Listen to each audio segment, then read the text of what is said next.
দেওয়া হয়েছে।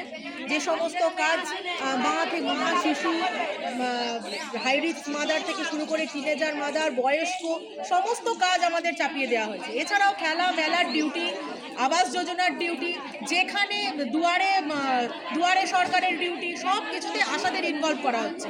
অথচ আশাদেরকে দেওয়া হচ্ছে মাত্র মাসিক 5,250 টাকা। 5,250 টাকায় আজকাল কোন সংসারটা চলে? আমাদের এতগুলো পরিবার, সবারই তো পরিবার যুক্ত আছে, সবারই তো সন্তান রয়েছে। সেইগুলো সরকার, কোনো সরকার, কেন্দ্রীয় সরকার এমনকি রাজ্য সরকার, কেউ সেগুলো ভেবে দেখছে না। তাই জন্য আজকে আমরা বহুবার স্বাস্থ্য ভবনে গেছি, বহুবার আমরা মুখ্যমন্ত্রীর কাছে গেছি। মুখ্যমন্ত্রী আশ্বাস দিয়েছিলেন যে পুজোর ছুটি পর আমাদের সাথে বসবেন, কিন্তু তিনি সেটা বসেননি। এবং স্বাস্থ্য ভবনও বহুবার আশা দিয়েছে যে দিদি আপনাদের ভালো খবর আছে, আপনাদের নিয়ে সরকার ভাবছে, কিন্তু ওনারা শুধু আশাই দিয়ে গেছেন আমাদের। তাই জন্য আজকে আমাদের দেওয়ালে পিঠ থেকে গেছে। আমরা কর্মবিরতিতে ওই জন্য নেমেছি। যতদিন না আমাদের এই আমাদের দাবিগুলো ওনারা মানছেন, সরকার আমাদের নিয়ে বসছেন, ততদিন আমাদের এই আন্দোলন চলবে। আমরা কর্মবিরতিতে নেমেছি, লাগাতার কর্মবিরতি চলবে যতদিন না আমরা কোনো রকম মা শিশু পরিষেবা থেকে শুরু করে কোনো পরিষেবা এলাকায় দেবো না, যতদিন না আমাদের।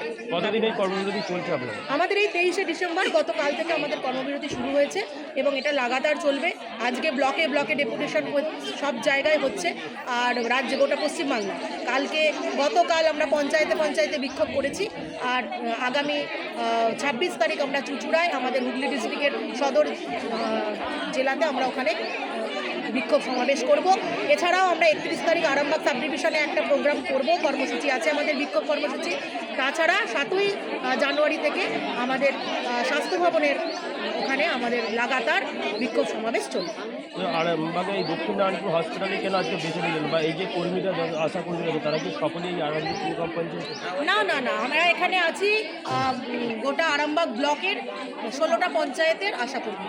আমরা এই দক্ষিণ নারায়ণপুর মানে আমাদের এটাই বিপিএসসি, ওই জন্য আজকে সমস্ত বিপিএসসি বিক্ষোভ সমাবেশটা হচ্ছে। এবং আমাদের বিপিএসসি যেহেতু দক্ষিণ নারায়ণপুর, ওই জন্য আমরা এখানে বিক্ষোভ সমাবেশ করছি। কি মনে হচ্ছে কর্মবিরতি দেখে বা এই আন্দোলন করলে কি বেতন বাড়বে আপনাদের?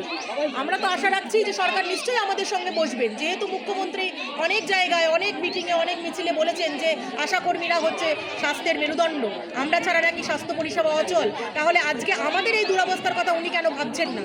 আজকে নানা রকম জিনিস নিয়ে উনি ভাবছেন, উনি দুর্গাপুজোতে টাকা দিচ্ছেন, উনি নানা অপচয় যে সমস্ত জায়গায় দেওয়ার কথা না সেগুলো দিচ্ছেন, অথচ উনি আমাদের কথা ভাবছেন না।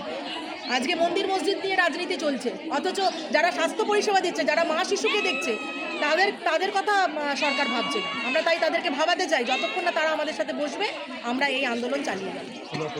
আমার নাম নীলি ভট্টাচার্য, আমি আরামবাগ ব্লকের আশা কর্মী ও হুগলি ডিস্ট্রিক্টের জেলা সম্পাদিকা।